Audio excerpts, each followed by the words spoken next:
রাজ্য ক্রিকেট সংস্থা আয়োজিত অনূর্ধ্ব 13 এবং 15 ক্রিকেটের আসর সমাপ্ত হয়ে গেছে। প্রায় 8 মাস হল, কিন্তু দুর্ভাগ্যের হলেও এটাই বাস্তব। 8 মাস অতিক্রান্ত হবার পরেও কোনো কোচিং সেন্টার তাদের ক্রিকেট টুর্নামেন্টের অর্থ পেল না। প্রতিটি কোচিং সেন্টার এখন ঋণের বোঝায় জর্জরিত।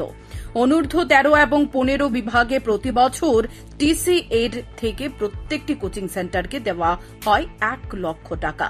একই সঙ্গে মহিলা বিভাগে 2টি টুর্নামেন্টে টিসি এর তরফ থেকে দেওয়া হয় 1,20,000 টাকা। তবে কোনো এক অদৃশ্য কারণে 2024 সালের ডিসেম্বরে শেষ হয়ে যাওয়া আসরগুলোর টাকা এখন পর্যন্ত পেল না কোনো কোচিং সেন্টার।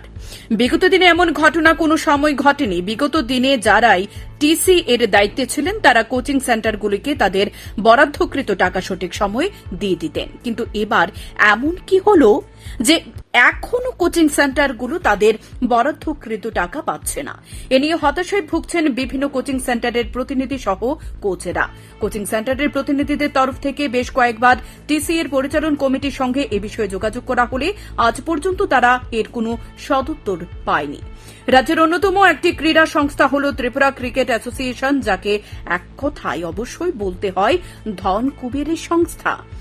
বিসিসিআই থেকে প্রচুর পরিমাণ অর্থ অন্যান্য ক্রিকেট সংস্থার মতো রাজ্য ক্রিকেট সংস্থায়ও পাঠানো হয় ক্রিকেটারদের উন্নয়নের জন্য। তবে এত পরিমাণ অর্থ থাকার পরও কেন কোচিং সেন্টারগুলিকে তাদের বরাদ্দকৃত অর্থ দিচ্ছে না রাজ্য ক্রিকেট সংস্থার বর্তমান পরিচালন কমিটি, তা নিয়ে এখন উঠছে অবিরাম প্রশ্ন। এদিকে ঘটা করে লক্ষ লক্ষ টাকার অনুষ্ঠান একের পর এক করে চলেছে রাজ্য ক্রিকেট সংস্থা, অথচ কোচিং সেন্টারগুলোর তাদের বরাদ্দকৃত অর্থ পাওয়া থেকে আজও বঞ্চিত।